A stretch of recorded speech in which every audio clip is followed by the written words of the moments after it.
Starting this paper. This is your May-June 2022 variant 2-3 as requested. So the first question here says that the following table contains pseudocode examples, and each example may include all or parts of selection, iteration और repetition और assignment. मुझे इस table में से देख के ये बताना है कि कौन से टेबल के अंदर कौन सा काम हो रहा है। जैसे कि एक सूडो कोड की एग्जांपल ये रही। अब यहाँ पे मैं देख रहा हूँ फॉर इंडेक्स 1 2 3 इंडेक्स को मैंने वैल्यू असाइन की। पहले तो ये देख लो जहाँ पे भी ये ऑपरेटर लगा हुआ है ना, ये कौन सा ऑपरेटर है? Assignment operator. तो यहाँ पे आंखें बंद करके मैंने असाइनमेंट लगा दिया। उसके बाद ये देखना है कि यहाँ पे मेरे पास सिलेक्शन हो रही है या नहीं। सिलेक्शन लूप कौन सा होता है? If then else end if होता है या case of otherwise end case होता है। तो आपके पास जो है वहाँ पर यहाँ पे कोई ऐसा लूप आपके पास नहीं लगा हुआ, तो हम यहाँ पे सिलेक्शन नहीं करेंगे। लेकिन आइट्रेशन हो रही है, हाँ बिल्कुल हो रही है। फॉर 1 2 3 चल रहा है तो यहाँ पे भी टिक हो गया। इसके बाद सेकंड में लिखा हुआ है कि अदरवाइज आउटपुट एरर 1202। अच्छा, इसमें आइट्रेशन नहीं हो रही, इसमें असाइनमेंट भी नहीं हो रही। इसमें ये के इसमें कौन सा रूप लगा हुआ है? Case of otherwise end case. Case of otherwise end case आपके पास बेटा कौन सा है? ये आपके पास सिलेक्शनल क्या सिलेक्शनल में आ जाएगा, क्योंकि सिलेक्शनल में आपके पास दो लूप्स होते हैं, एक if then else end if और एक case of otherwise end case. फिर हमारे पास थर्ड की एग्जांपल है। थर्ड में लिखा हुआ है रिपीट एंटिल। रिपीट एंटिल किसकी एग्जांपल है? हमारे पास रिपीट एंटिल एग्जांपल है आइट्रेशन की। जिसको इस क्लास में नहीं आता, मैं यहाँ पे एक छोटा सा लिख भी देता हूँ कि अगर मेरे पास सिलेक्शनल कंडीशन है या सिलेक्शनल स्टेटमेंट्स हैं तो उसके अंदर आएगा सबसे पहले if then else end if, और इसके अंदर होता है case of otherwise end case. और अगर आपके पास आइट्रेशन है या रिपीटेशन है तो उसके अंदर तीन चीज़ें आती हैं। एक आता है रिपीट अंटिल, एक आता है आपके पास वाइल टू एंड वाइल, और एक आपके पास आता है फॉर टू नेक्स्ट। तो इस तरह तुम लोग इसको समझ सकते हो। यहाँ पे देखो कोई असाइनमेंट भी नहीं हो रही है, कोई ऐसा एरो एरो भी नहीं लगा हुआ है, तो सिर्फ यही होगा। फिर ये क्या है बेटा? Input name, input my name. अब आपको इनपुट माय नेम करा रहे हो तो that means you are storing the value into the variable my name, तो ये असाइनमेंट होगा। फिर यहाँ पे आओ, इफ मार्क्स के कौन सा लूप लगा हुआ है? If then else end if लगा हुआ है। तो सिलेक्शन के अंदर हमारे पास यहाँ पे आ गया, और जो वैल्यू मैंने असाइन की है वो मेरे पास यहाँ पे आ गई। तो that's it for this question. इसके बाद let's move on to the B part. B part में लिखा हुआ है कि प्रोग्राम के variables have the following value as follow. A के साथ क्या है? ट्रू है। बी के साथ फॉल्स, काउंट के साथ 99। ये एक्सप्रेशन दिए हैं, और इन एक्सप्रेशंस को जो है मुझे यहाँ पे सॉल्व करना है।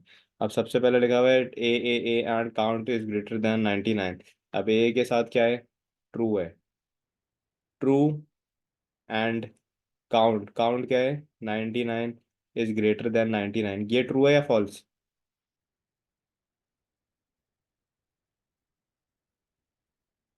जल्दी बताओ।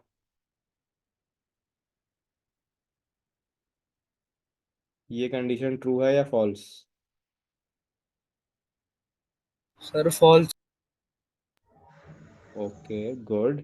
फॉल्स। क्यों फॉल्स?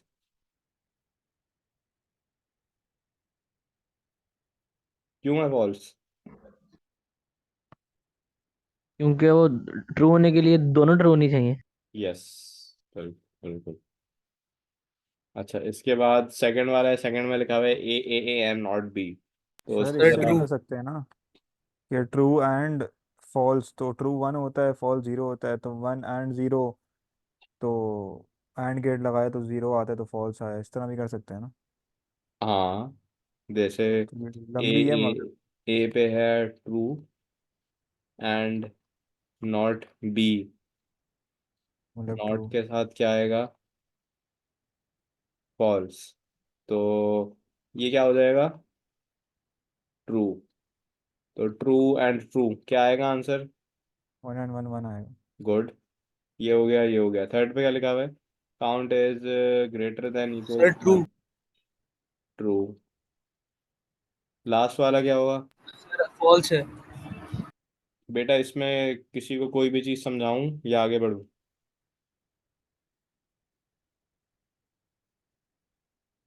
इसमें से किसी को कोई क्लियर है। कंफ्यूजन? जाली, इज इट क्लियर? जी जी। आगे बढ़े। clear. चलो, let's move on to the next part.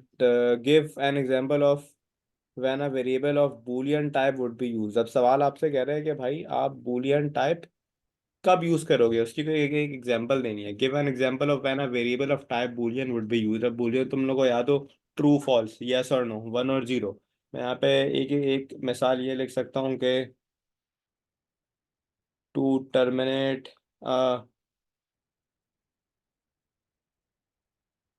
Conditional loop when a value has been found. अगर वैल्यू फाउंड हो गई तो हम उसको टर्मिनेट कर देते हैं, ट्रू और फॉल्स, यस और नो। या हम ये भी लगा सकते हैं कि when the variable can only take two possible values, सिर्फ दो वैल्यूज ले सकते हैं, सच एज ट्रू और फॉल्स, वन और जीरो। फिर बेटा क्वेश्चन नंबर टू है। क्वेश्चन नंबर टू में लिखा हुआ है कि programmer has been written to implement a website browser and maintenance is now required. One type of maintenance is called perfective. Name other type of maintenance that the programmer में require and give a reason for each. अब maintenance में आप लोगों को पढ़ाऊंगा, लेकिन maintenance जो हमारे पास होती है वो होती है एक परफेक्टिव, एक हमारे पास होती है अडेप्टिव, और एक और हमारे पास होती है करेक्टिव। अब अगर मेरे पास सबसे पहली एग्जांपल है परफेक्टिव के अलावा अडेप्टिव है, और कौन सी है, करेक्टिव है।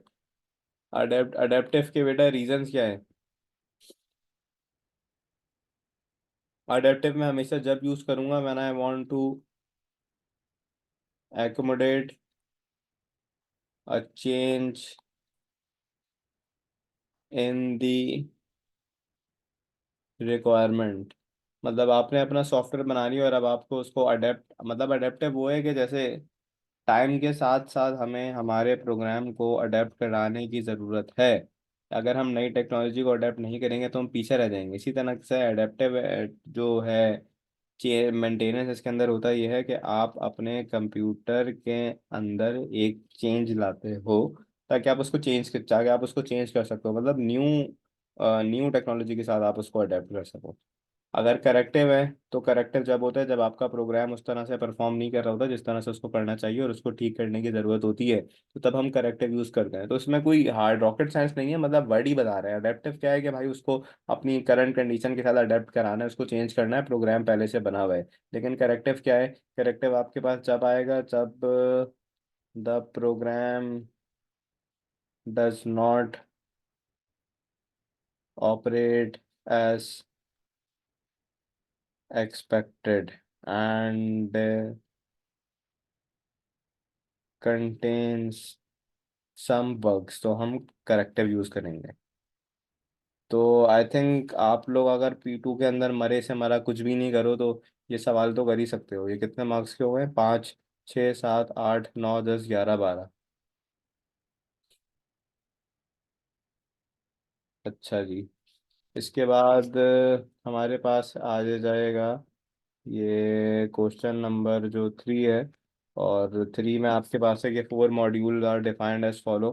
अब चार मॉड्यूल्स में मेरे पास प्रोसीजर ए है, फंक्शन है, प्रोसीजर है। A structure chart will be produce as a part of development process. Describe the process of a structure chart. Structure chart का जो है मुझे वो बताना है कि इसका पर्पस क्या है। स्ट्रक्चर चार्ट का क्या पर्पस होता है, बता सकता है कोई। सर एक बड़ी प्रॉब्लम को छोटी प्रॉब्लम में तोड़ा जाता है। हाँ हाँ, ये और ये स्टेप्स को ज़्यादा अच्छे तरीके से डिफाइन करना।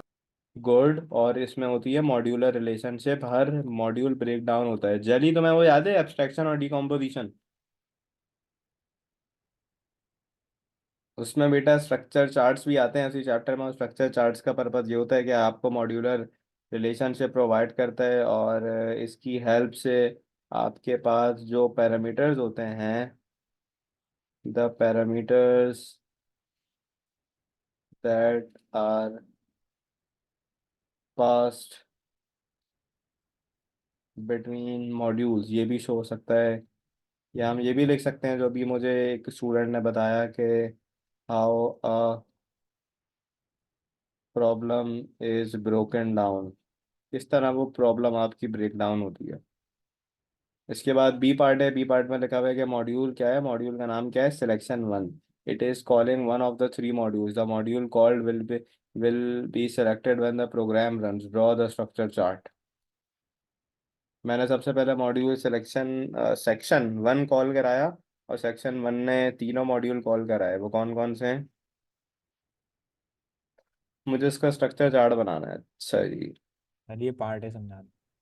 पार्ट ए समझा दूं? हम्म। बेटा, हमारे पास होती है स्ट्रक्चर चार्ट्स। स्ट्रक्चर चार्ट्स का काम ये होता है कि आपकी प्रॉब्लम के बड़ larger part of the problem को ब्रेक डाउन करता है स्मॉलर पार्ट के अंदर, ताकि आप उसके सॉल्यूशन को रीच कर सको। जैसे कि अगर एक अलार्म एप्लीकेशन बनानी है, तो अलार्म एप्लीकेशन को बनाने के लिए आप उसके अंदर लगाओगे alarm on, alarm off, set alarm.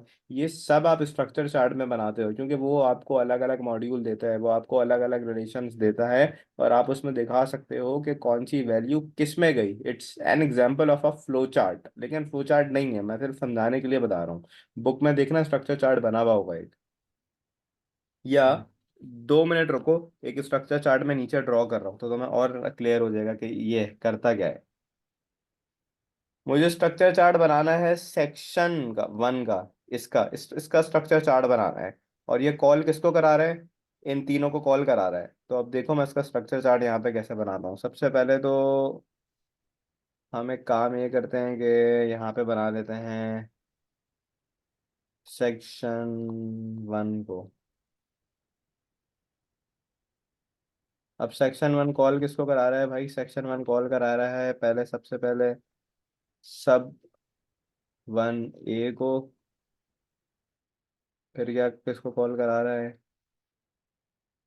सब वन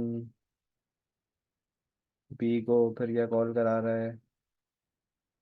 सब वन सी को। सेक्शन वन ये रहा। अब सब वन ए के अंदर देखो, ये आपको क्या क्या पैरामीटर दे रहा है, गौर से देखना। एक पैरामीटर इसने ये दिया एक्स टी, जिसकी डेटा टाइप है इंटीजर, और एक और पैरामीटर इसने ये दिया पी पी, जो इंटीजर है। तो सबसे पहले ये आपके पास आ गया इस तरह से। और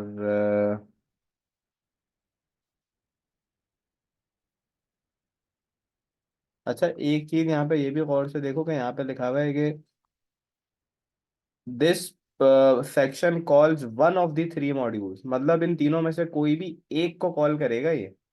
तो क्या मतलब है यहाँ पे? क्या होगी? डिसीजन मेकिंग होगी। और डिसीजन मेकिंग के लिए मैं क्या यूज करता हूँ? एक डिसीजन का डिसीजन डायमंड, लाइक दिस। ये आ गया मेरा डिसीजन मेकिंग बॉक्स, और इससे सबसे पहले यहाँ पे आ गया। अब इसमें कौन कौन सी वैल्यू है मेरे पास? एक्स टी की और पी बी की है। तो ये आ गया एक्स टी, ये आ गया पी बी, और सिर्फ वैल्यू का पैरामीटर पास हो रहा है, तो it's a non coloured circle with an arrow. It's a non coloured circle with an arrow. ये हो गया। ठीक है, ये वाला पार्ट हो गया। अब आ जाओ सब वन बी पे। सब वन बी पे क्या लिखा हुआ है? R A N teacher returns Boolean. अब अगर आप लोगों को याद हो बेटा, रिटर्न बूलियन की वैल्यू में के अंदर मैं कौन सा साइन लगाता था? सबसे पहले तो एक वैल्यू जा रही है, उस वैल्यू का नाम क्या है? उस वैल्यू का नाम है आर ए। ये मैंने इसके अंदर पैरामीटर पास कराया, लेकिन वो क्या कह रहा है? Return Boolean. रिटर्न बूलियन होगा तो हमेशा मेरे पास आता है एक coloured circle with an arrow. ये आ गया मेरे पास coloured circle with an arrow.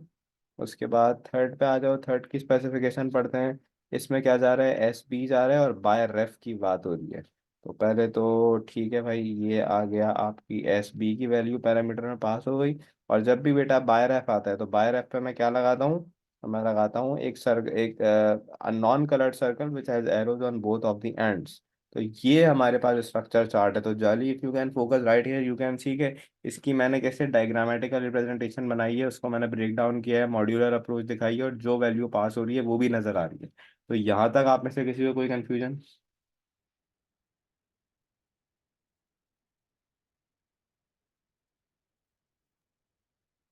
समझ गए।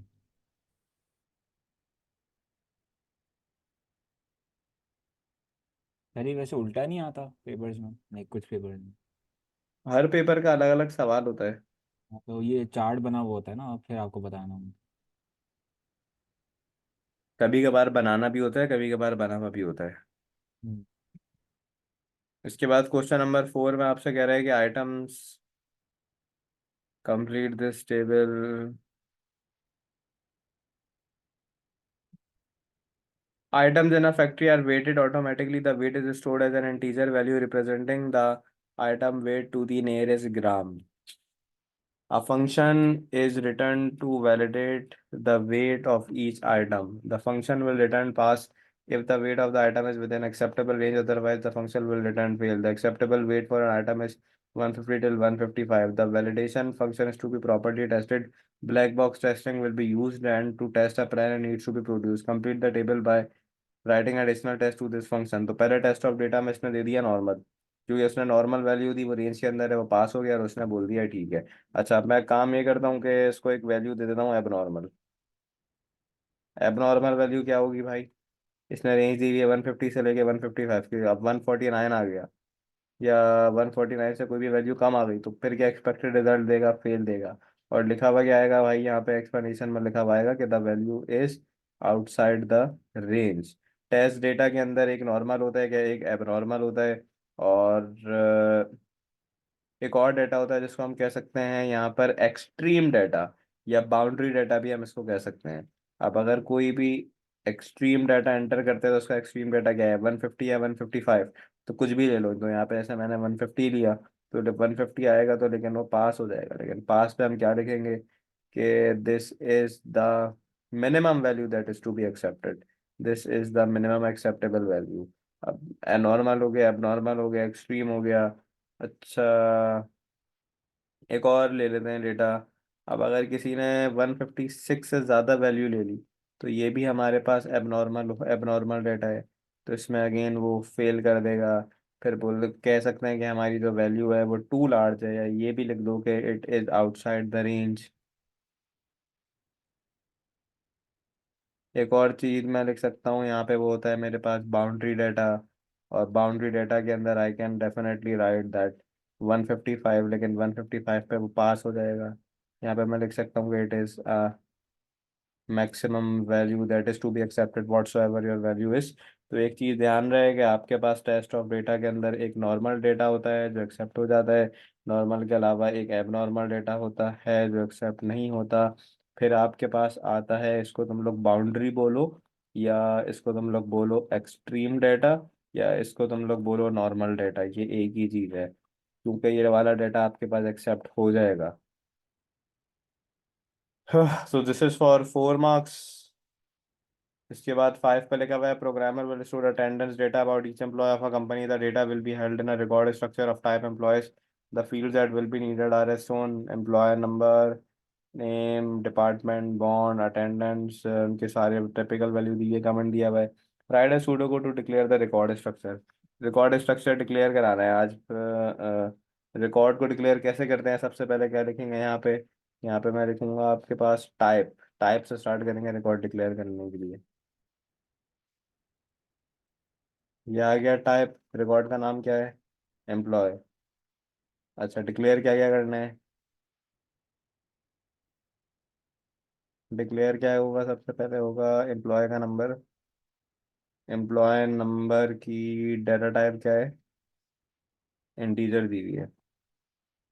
तो ये आ गई हमारे पास एम्प्लॉय नंबर की डाटा टाइप। और क्या है? नेम दिया हुआ है। नेम को क्या डिक्लेयर करूंगा मैं? नेम को डिक्लेयर कर दूंगा स्ट्रिंग से, क्योंकि दिया हुआ है। इसके बाद क्या है? डिपार्टमेंट। डिपार्टमेंट को क्या दूंगा? स्ट्रिंग से। फिर क्या होगा अपने पास? बॉन्ड। बॉन्ड को किससे दे देंगे? डेट से। और क्या है अपने पास? अटेंडेंस। अटेंडेंस को किससे दे देंगे? रियल। और यहाँ पे भी बेटा मैं डिक्लेयर करूँगा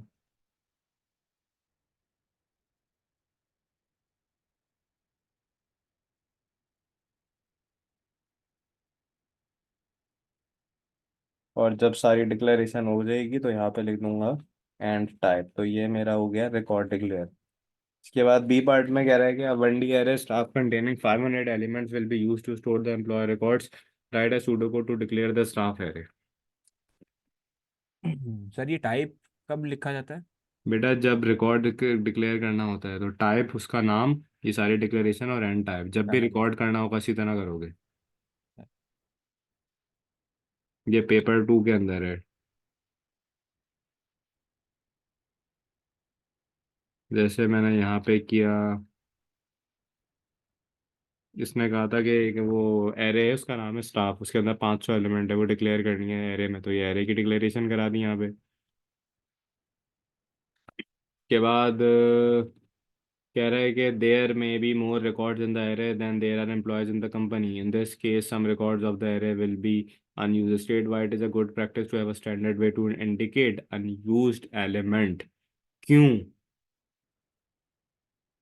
So that unused elements may be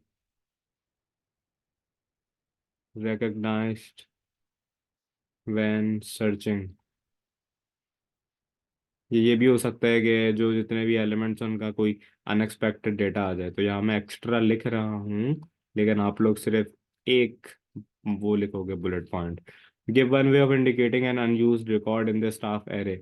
एक तरीका बताओ उसको कैसे हम इंडिकेट कर सकते हैं जो रिकॉर्ड हमारे पास अनयूज्ड रिकॉर्ड है।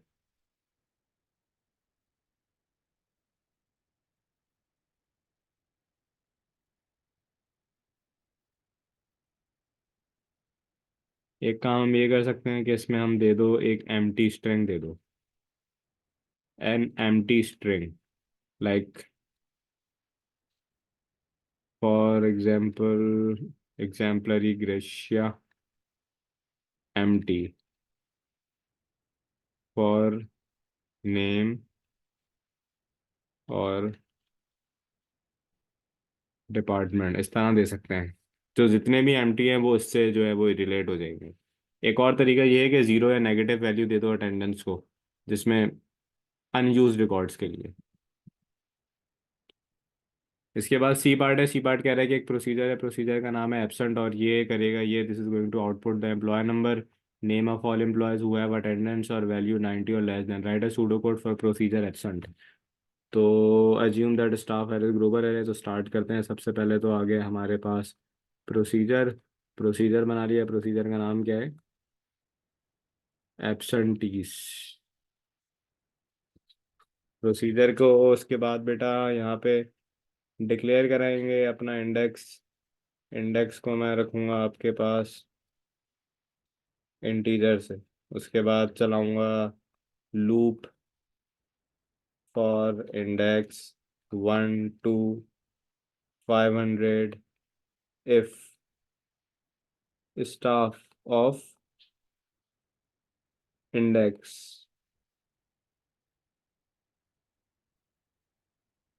and their employee number is not equals to -1, then इसका मतलब है कि अगर वो नॉट एम्प्टी है तो क्या करूंगा मैं?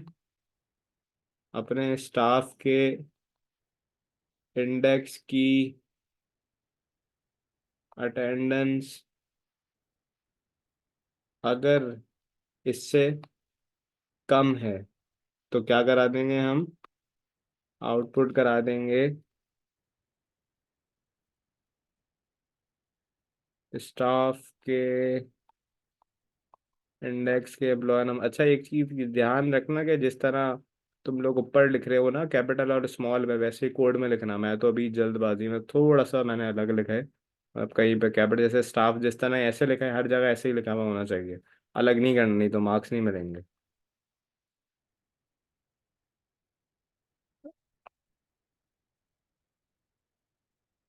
नेम और एक एंडिफ आया, एक और एंडिफ आया, नेक्स्ट इंडेक्स आया, और फिर हमारा एंड प्रोसीजर आ गया। तो इस सवाल में किसी को कोई प्रॉब्लम?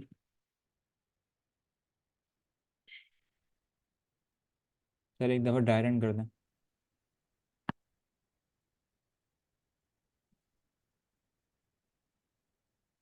देखो यहाँ पे मैंने प्रोसीजर चलाया है, प्रोसीजर के अंदर एब्सेंट है, एब्सेंटी है। इसमें इंडेक्स पे लगाया है, इंटीजर इंडेक्स लगाया 1 से लेके 500 तक। अगर आपका एम्प्लॉय का नंबर और जो इंडेक्स है 1 के अंदर अगर कोई नॉट इक्वल्स टू -1 है, तो मतलब वो एरे जो है वो एम्प्टी है, तो वो नहीं चलेगा। लेकिन अगर वो -1 नहीं है, उसके अंदर कोई वैल्यू स्टोर है और उसकी अटेंडेंस जो है वो 90 से कम है या 90 भी है, तो आउटपुट कराओ कि वो एम्प्लॉय कौन सा और उसका नाम कौन सा। यही सवाल में लिखा हुआ है कि ये प्रोसीजर है। एब्सेंटी एब्सेंटी आउटपुट करेगा एम्प्लॉय का नंबर और नेम उन सारे एम्प्लॉयज़ के जिसकी जिनकी अटेंडेंस जो है वो 90 से कम है, और इसका मुझे सूडो कोड लिखना है। इसमें कोई प्रॉब्लम? सर ये इफ़ के बाद आउटपुट आता है। इफ़ के बाद हाँ आउटपुट आ सकता है, यहाँ पे लगाया तो है, ये रहा इफ़ देन आउटपुट और फिर एंड इफ। एल्स नहीं लगाओ, क्योंकि सवाल में कुछ है ही नहीं एल्स के अलावा। तो सिंपल करो। उसको लेकिन वो नहीं करेंगे एंड इफ। एंड इफ बेटा ये किया तो है, ये रहा। अच्छा आखिर में, सही है सही।